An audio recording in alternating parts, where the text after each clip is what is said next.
El primer tema que nosotros vemos es flujo uniforme en canales. ¿Qué es el flujo uniforme? El flujo uniforme es aquel que se produce cuando hay un equilibrio entre las fuerzas de gravedad y las fuerzas de rozamiento. De manera práctica, se produce flujo uniforme en un tramo, puede ser de canal, en una longitud grande también, siempre que, fíjense, el tirante no varía a lo largo de la distancia del canal. Como el tirante no varía, tampoco varía la velocidad. El caudal, claro que sí, tampoco, porque no existe una derivación del flujo, Entonces, cuando sucede esto, vemos que la superficie de agua en el canal es paralela a la base del canal. La base del canal también se conoce como solera. Esto es la superficie del agua y la línea roja es la línea de energía. Bien, en un flujo uniforme en canales, nosotros podemos calcular, diseñar canales, y para esto nosotros tenemos que usar los conceptos fundamentales, que son, por ejemplo, el área de un canal, el área mojada, podríamos decir. El área mojada es todo el área de agua, ¿no? En este caso sería esto por esto, o la base por la altura. El perímetro es todo el perímetro que está siendo mojado por el agua. En este caso habría tres lados, esto, el horizontal y el otro vertical. Y el radio hidráulico es la relación del área al perímetro. Esto debería llamarse relación hidráulica, que es área sobre perímetro, solamente una relación entre el área sobre el perímetro, y el resultado es en metros. Pero por una traducción al inglés que se hizo hace mucho tiempo, usted sabe, relación en inglés es ratio, y en este caso se llamó radio hidráulico, lo cual a veces hace confundir, porque esto no es un radio, no es que aquí exista un radio, sino que solamente una relación nada más. Bien, vamos a deducir ahora cómo se produce el flujo en un canal. Para eso nosotros vamos a hacer lo siguiente. Vamos a tomar un tramo de canal, es como un bloque de agua que se desliza sobre un plano inclinado, en este caso sobre la solera del canal. Yo decía que esto se parece mucho a un ejercicio en física que es movimiento en un plano inclinado. Nosotros en física 1, hemos visto este problema, Agarramos un bloque, por ejemplo un bloque de madera o un bloque más pesado, se desliza sobre un plano inclinado, por decir con muy bajo rozamiento o tal vez nulo si es que existe una cama de aire. Y lo que se pide es encontrar la aceleración que va a tener el bloque al cabo de, por decir, los 3 segundos, como un ejemplo. En ese caso, ¿qué es lo que se hace? Se agarra las fuerzas actuantes, se les resta las fuerzas de rozamiento y eso es igual a la masa por la aceleración. En este caso vamos a hacer lo mismo, solamente que si ustedes ven acá, este peso del bloque de agua tiene una componente que es W por sin tita. Esta componente es la que motiva el movimiento y esta otra no, solamente causa un esfuerzo normal. Y aquí tenemos la fuerza de fricción. Ahora, ¿cómo nosotros podemos identificar o expresar el peso? El peso es igual a gamma por volumen. Y en este caso va a ser gamma por el área transversal y por la longitud del bloque. Por otra parte, tenemos que tomar un concepto que tal vez ustedes todavía no conocen, que es el esfuerzo cortante en el flujo, que es la fuerza sobre el área, pero es una fuerza sobre toda la parte donde está raspando el agua, es decir, las paredes y la base. De aquí tenemos que la fuerza cortante es igual al esfuerzo cortante por el perímetro, por todo este perímetro y por la longitud. Es como si dijéramos, es toda la fuerza que se desarrolla por donde está raspando el agua con las paredes y el piso del canal. Ahora nosotros hacemos una sumatoria de fuerzas en dirección de la base y tendríamos que gamma, ¿no?, el peso, o sea, gamma por A por L, por el seno del ángulo, la componente en dirección del flujo, es igual, o también menos la fuerza de fricción es igual a cero. O sea, no hay aceleración, ¿ya? ¿Por qué? Porque se ha llegado a un equilibrio entre estos dos. Cuando se llega a un equilibrio estamos en un caso casi parecido al estático y no existiría el término de la ley de Newton, que es masa por aceleración. Esto es válido, completamente válido para ángulos pequeños, ¿no? O sea, en caso de ángulos pequeños, el θ, que para Francini es un ángulo menor a 5.7 grados, el seno del ángulo es igual a la tangente del ángulo, ¿no? Porque es un ángulo muy pequeño. Entonces, siendo la tangente del ángulo, ¿qué es la tangente del ángulo? Es directamente la pendiente del canal. Entonces nosotros, si agarramos ahora todo lo que hemos visto, vamos a tener que área sobre perímetro es el radio hidráulico y el seno de θ es igual a la tangente, que es igual a S. Entonces todo esto se simplifica y tenemos que tau es igual a gamma por R por S. Ahora, revisando la teoría, que no conviene ahora tomar porque es bastante largo, tenemos que la tensión cortante también puede ser descrita como un coeficiente de rozamiento, con el coeficiente de forma por ρ por b al cuadrado sobre 2. Despejando de aquí la velocidad, tendríamos que b es igual a 8 por g sobre el factor de fricción por r por s. Todo esto, el 8, el g y el factor de fricción, para un caso dado llegan a ser constantes, por lo que todo esto se vuelve c. Al ser constante también sale como c. Entonces la velocidad tendríamos que es igual a c por raíz de r por s, ¿no? Son las dos únicas variables, son r y s. Y esta es la famosa fórmula de Cesi.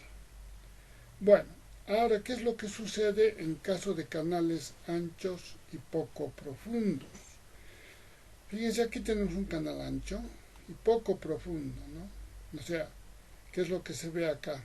Que esto a veces 20 veces, ¿no? La base es 20 veces el tirante.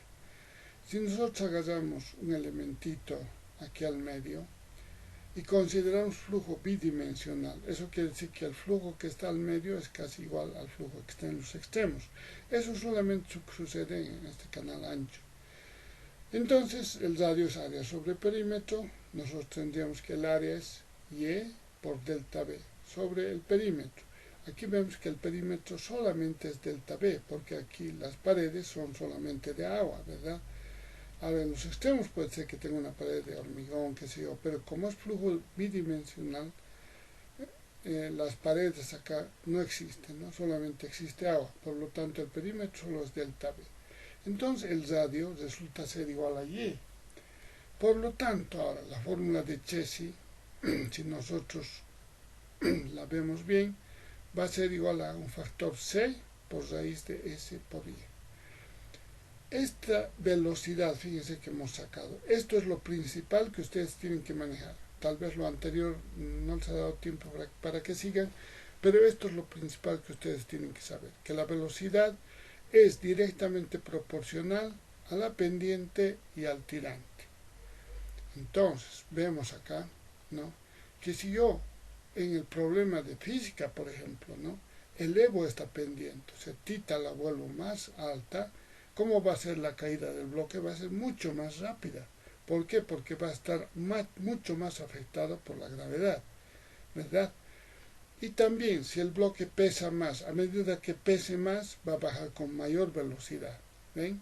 Entonces, ¿qué es lo que tenemos que ver para que exista un flujo en el canal? Tiene que haber o mucha pendiente o mucho tirante.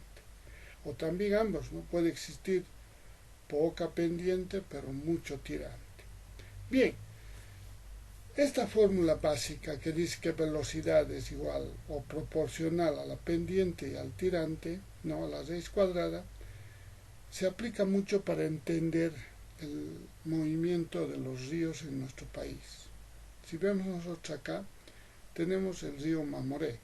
El río Mamoré se encuentra situado a una media hora de Trinidad. Yo cabalmente estuve hace unos 3 años y también en una medición que hicimos hace unos 8 años, que fuimos algunos docentes de la universidad. Este río, como ustedes pueden ver, es nomás bastante profundo y en lugares llega a medir hasta anchos de más de 100 metros, ¿no? Ustedes ven acá que este río no es muy corriente, es por eso que hay embarcaciones que te pueden llevar a ti, a tu movilidad hasta el otro frente, ¿no? Porque no existe un puente acá. Entonces, este es el famoso río Mamoré en Trinidad, ¿no? Cerca a Trinidad, está en el Beni, ¿no? Entonces, ¿qué es lo que podemos ver ahora? ¿Cómo podemos nosotros ahora interpretar este río de acuerdo a nuestra famosa formulita? Velocidad es igual a C por raíz de S por I. La pendiente en Trinidad, en realidad la pendiente en todo el oriente de Bolivia, Santa Cruz, Beni, Pando, es todo esto, fíjense, son llanuras, o sea, todo es pampa, ¿no? Todo es flat. Entonces, al ser todo plano, no es como en nuestra zona, ¿no? Que existe mucha pendiente. Por lo tanto, este río no tiene mucha pendiente, su pendiente es bajísima. ¿Ya? Fíjense ustedes, la pendiente en estos lugares está por el orden de 1 por 10.000, ¿no? A veces llega hasta 1 por 100.000, lo cual significa, vamos a ver, vamos a hacer un ejemplito. La pendiente es altura sobre longitud. Ahora, si tomamos una longitud de 1000 metros y reemplazamos, sacamos la altura. La pendiente es 1000 metros. Bueno, esto, ¿no? 0,201. O sea, 5 por 10 a la menos 3 por la longitud que es 1000 nos da 0,01 metros o 1 centímetro. ¿Eso qué quiere decir? Que en 1000 metros baja la pendiente 1 centímetro. ¿Se dan cuenta de eso? Es una pendiente muy baja, ¿no? En 1000 metros que baje 1 centímetro. Entonces ahora volvemos a la fórmula. Aquí tienen ustedes la fórmula que nos dice que velocidad es igual a C por I por S. ¿Qué tenemos aquí? Una pendiente chica. Por eso que le he puesto aquí en forma minúscula. Entonces, para que fluya el agua en estos lugares, tiene que tener un tirante grande y también mucho peso. ¿Eso qué significa? Que el agua tiene que estar en volúmenes grandes. Caso contrario, no va a fluir, ¿no? Con facilidad. Es por eso que los ríos del oriente son generalmente caudalosos, ¿no? Son generalmente caudalosos. El río Ibarre también, que estamos pasando casi por Trinidad, ¿no? Bien, entonces, tenemos que para este caso de la parte oriental, tenemos mucho tirante y baja pendiente. De esa manera el agua puede fluir, tiene velocidad, ¿no? De acuerdo, pero ahora nos vamos a nuestra zona para que ustedes entiendan mejor. Bajamos al río Chico. Aquí tenemos el río Chico. Parecería que también tiene el mismo ancho, el mismo caudal. O sea, parecería que fuera el mismo río que estamos viendo en Mamoré. Esto dice acá, fíjense, incidente. Un vehículo tuvo problemas para cruzar la orilla por la crecida del río Chico. Esto sucedió el año 2020, en el periodo de carnaval. Bien, ¿qué tenemos ahora aquí en el río Chico? En el río Chico nosotros tenemos pendiente alta. No diríamos muy alta, pero es mucho mayor que del oriente. La pendiente está en el orden del %. Entonces, para que fluya el agua, no hay inconveniente, tiene buena pendiente, entonces puede fluir con bajo tirante. Y aquí la pregunta, ¿es bajo tirante? Sí. Es que el vehículo aquí nos da a nosotros idea de cuán bajo está el tirante. Si ustedes ven en este lugar, si podemos calcular un poco el tirante de agua acá no sobrepasa el 1 metro de altura.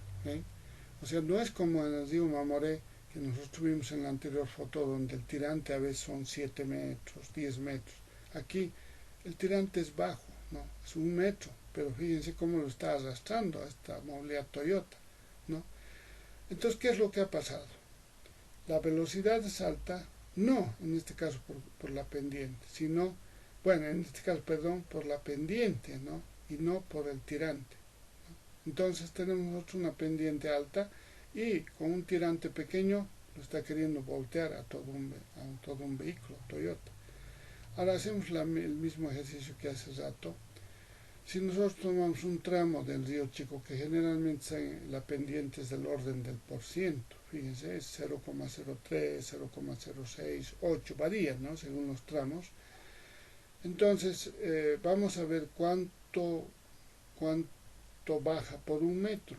Fíjense, tenemos 0,03 por 1 metro, nos da 0,03 metros, 3 centímetros.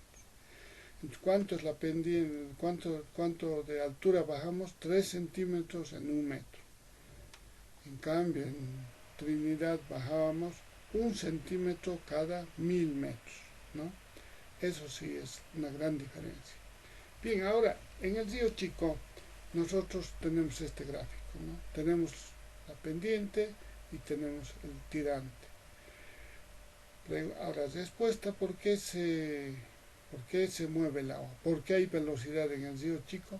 Por causa de la pendiente. En cambio, en el Mamoré, aquí tienen ustedes, esta es la solera, este es el agua, ¿no? Tenemos un tirante alto, pero la pendiente es muy baja. Entonces ustedes pueden interpretar de esa manera ahora, ¿no? Entonces, en resumen, el agua en un canal se mueve por gravedad, por efecto del peso. Y lo que influencia en el peso son dos cosas: la pendiente o el tirante o ambos, ¿no? Entonces, si tenemos mayor tirante va a haber mayor peso. Si tenemos mayor pendiente va a actuar mucho más la componente del peso. Bien, con eso hemos terminado esta parte de flujo uniforme y nos vemos en la siguiente clase.